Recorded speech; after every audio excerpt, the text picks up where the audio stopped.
दोस्तों, आज हम बात करने वाले हैं एक ऐसी बड़ी खबर की जिससे हर भारतीय उपभोक्ता को मिलेगी राहत। जी हां, अब आपके जेब पर पड़ेगा कम बोझ, क्योंकि सरकार ने शुरू किया है जीएसटी बचत उत्सव। क्या आप जानते हैं कि अब रोजमर्रा की जरूरी चीजें जैसे साबुन, टूथपेस्ट, तेल, चाय, यहां तक कि बीमा प्रीमियम तक पहले से सस्ते हो गए हैं। जी हां, तो आइए विस्तार से समझते हैं इन नए बदलाव का फायदा आपको कैसे मिलेगा।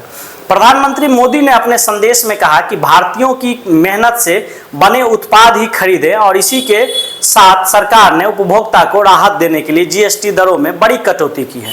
सरकार का दावा है कि 309 वस्तुओं पर सिर्फ अब 5% जीएसटी लगेगा, जबकि पहले इन पर 12% जीएसटी टैक्स देना पड़ता था।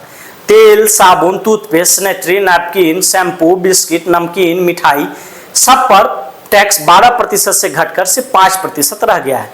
सिलाई मशीन, जूते और कपड़ों जैसे सामान भी अब सस्ते हो जाएंगे, क्योंकि इस पर भी टैक्स कम है। Notebook, exercise book, pencil, stationery item पर भी अब सिर्फ 5% टैक्स लगेगा, जो कि पूरा फ्री होना चाहिए था। छात्रों और अभिभावकों को इसका सीधा फायदा होगा।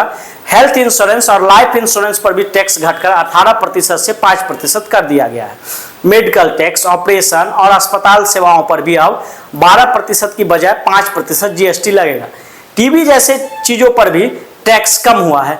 32 इंच से ज्यादा के टेलीविजन पर पहले 28% जीएसटी था, अब सिर्फ 18% है।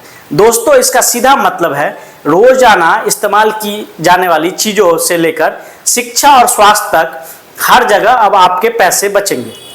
सरकार का कहना है कि सुधार से देश के सभी वर्गों को फायदा होगा, लेकिन दुर्भाग्य है कि सरकार को यह 8 वर्षों के बाद समझ में आया। तो बताइए, आपको किस चीज पर टैक्स घटने से सबसे ज्यादा राहत मिली है? तेल, साबुन, शिक्षा या फिर हेल्थ इंश्योरेंस? सब अपने जवाब हमें कमेंट बॉक्स में जरूर लिखें और वीडियो को लाइक वो शेयर करना मत भूलिएगा। मिलते हैं अगले वीडियो में एक नए अपडेट के साथ, तब तक जय हिंद।